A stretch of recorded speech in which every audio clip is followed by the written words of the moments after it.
In terms of good working conditions, it really ties back to everything that we do in relation to our partners, and that's a collaborative and cooperative approach.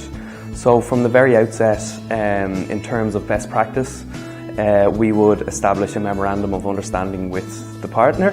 That in itself is a collaborative process to create that document, and that is really a fallback position for both parties should anything terrible happen. But really more importantly than that is the interpersonal relationships that we build with our partners, and at every stage we collaborate with them to see what are the best situations for both us, SUAS, and for the partner organisation. So for working conditions, a huge emphasis will be put on the needs first and foremost of our partner organisations. We would do a needs assessment with them, and then we would try to match the skills and attributes of our volunteers to their needs to support the work that they're already carrying out.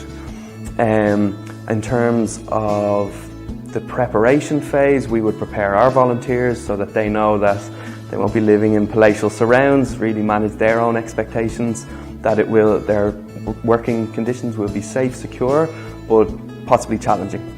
And then during placement, a huge emphasis is put on the connection between the team leaders, we call them coordinators, and the point of contact in the partner organisation. So they are in constant contact with weekly or at a minimum weekly meetings together, so that if issues arise, which is very rare, that they're dealt with at source and that it's a collaborative approach.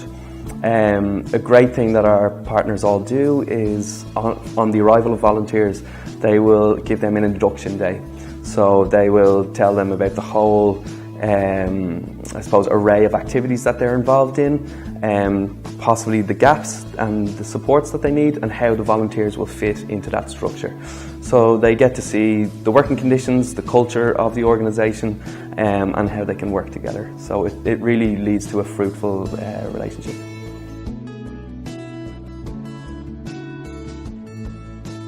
In terms of the living conditions, again, we have a very collaborative approach, similar to all strands of our programme with the host organisation.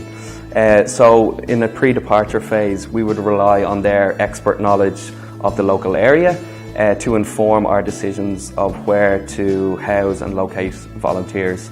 So that's an ongoing collaborative process.